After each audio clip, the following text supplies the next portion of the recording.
in a while. God bless y'all. Hope y'all in the best fit. I'm brushing my teeth, washing my face. Feel like I needed to do some type of... Hold on, let me see. I'm not going to show your face. This girl. Come here. I'm not going to show your face. This girl. Everybody gonna see me. I'm about to brush my teeth. He said what? Bro.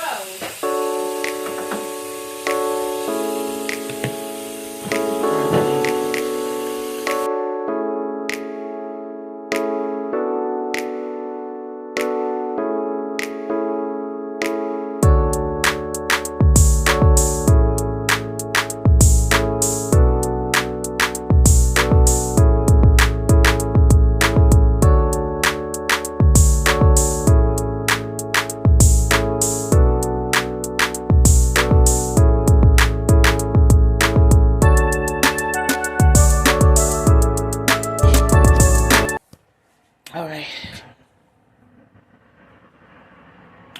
I'm gonna let this soap sit on my face a little bit longer. But I was up this morning and after I prayed and woke my kids up, I started watching YouTube. I already know my spell by my braids. After so long, they turn into dreads and I'm unbothered. But I was motivated watching somebody who's going through something.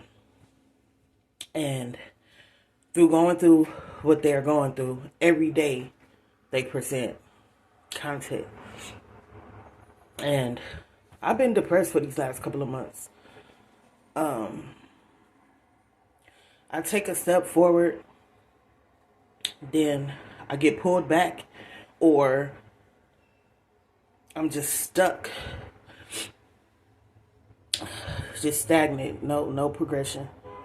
Even skincare, like my face had start clearing up so good. Then I start getting these big old bumps.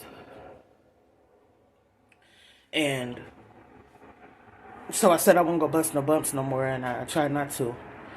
And but when they bust, or I bust them, they leave these dark spots. Now this one not as bad, but we got some, here go fresh bump. It's coming in.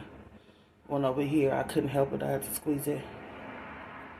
Then I had a mustache for years now, so the whole ring around the mouth thing, that's just there. But this, I noticed that it started with the pandemic. However, because I was wearing a mask, like truthfully, honestly, I just started wearing a mask, like right before the summer. I just, snooze my alarm, stopped wearing a mask. So every day I was still wearing a mask every day, and you know, depending on what I got going on, I still wear the mask. But this summer had been extremely hot and I just couldn't breathe. And but I'm recognizing my attacks in the areas. It's like, I don't want to get into a depth with this, but I was making this video to talk about me being held hostage. I'm being held against my will, and I'm being made to feel like I'm stuck here. The place I live at, I've been living for 6 years, and I've been trying to move the whole 6 years. But last year, like this, about a year ago, is when I really was like, no, it's time to get up out of here.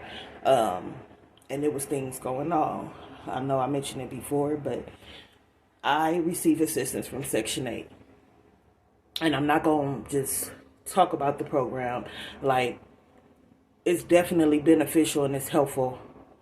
But at the same time, it's like any government assistance program, and they keep you wrapped up in this spiral. And it just turns and turns and turns. And it make you feel like, you know, you stuck. So, a couple of months ago, I received a paper saying that I had to move out June 14th, and I was losing my benefits and all that for something that I complied with. I've been using the same exact ID the entire 6 years I've been living here that has my mother address. Never once was it an issue. When I asked to move out, when I asked for a new voucher to port out to a different housing authority, all of a sudden that became an issue, and I was given, it was like maybe 1 to 2 weeks before that date, because it was like the first week of June. It might have been the second week of June when I received the letter, but the June 14th was like a week or two off. So I had just renewed my ID. Mind you, my ID expired in November, and I had just renewed it in April, but I never received it. So May, they end up, I had to wait, and then May they sent me a new one. $30 some, 40, like $38, something like that. And because they wouldn't accept it and was threatening to kick me out and take my Section 8 assistance that I so much need, I had to go back, pay another $38 to get get an ID with my current address on it. Did that. So they had my request. I didn't receive my new voucher until June, and so I was under the impression that I had to. I was under the impression that I had to. Like I was good. I did port. When I ported to the housing authority I'm at now, I was homeless. So I didn't have to worry about being homeless. I was already homeless. It was just basically me finding a place to move in. I ported to Arizona. When I ported to Arizona, it was so shabby the way I just don't remember. My dad had just died, and life was life, and there was lots of stuff going on, and I just wasn't focused on the detail. Plus, I didn't have so much stuff happen since 2013, the ending of 2013, beginning of 2014, that a lot of stuff I don't remember. I don't recall. So I don't remember the process.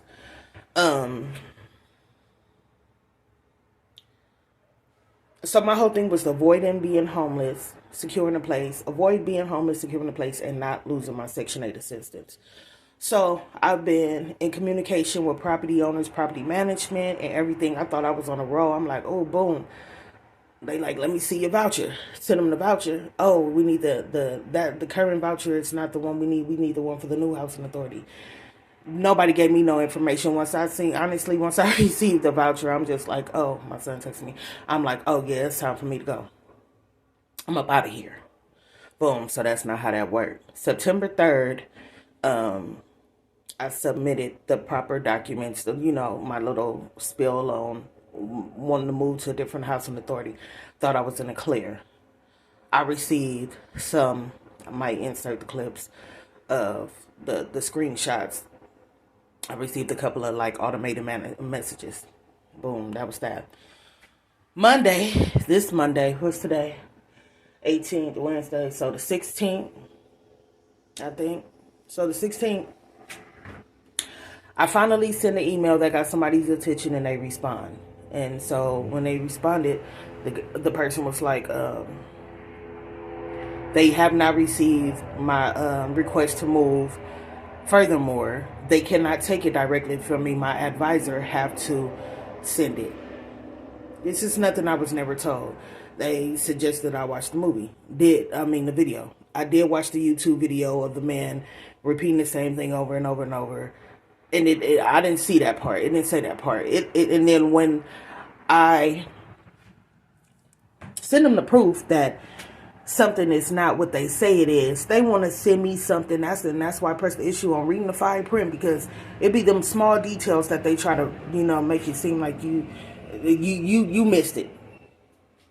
Long story short, here it is, September 18th, and I'm still in the same place. Now, let's not. Oh, it makes me mad. I'm very grateful, especially going from being homeless and then, got a roof over my head. I've been homeless multiple times throughout my life, but I always had my mama house to go to or my grandma house to go to. The difference between that homeless experience. After 2 months of being homeless, I was banned from my mom apartment building. From me, we used to live in the same complex, and it was some stuff that spewed over from me living there, and miserable, messy people, and they seen me and they reported to the office. I had to leave. The blessing about that was my kids was able to stay, and they didn't charge my mama extra rent. But me, I wasn't. And so I had already told myself, like, I'm not about to be a burden to nobody. Even though many, many, many people then stayed with me, willingly, unwillingly. I wasn't extended that same grace. So after the 2 months of me not being able to be at my mama house, I basically just went to the streets.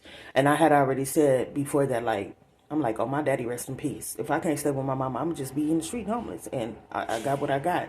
Now, during that time, it's a couple of people I stayed with. yeah. But I was homeless. So get back on track to live here. Very grateful, very thankful, and it was a blessing.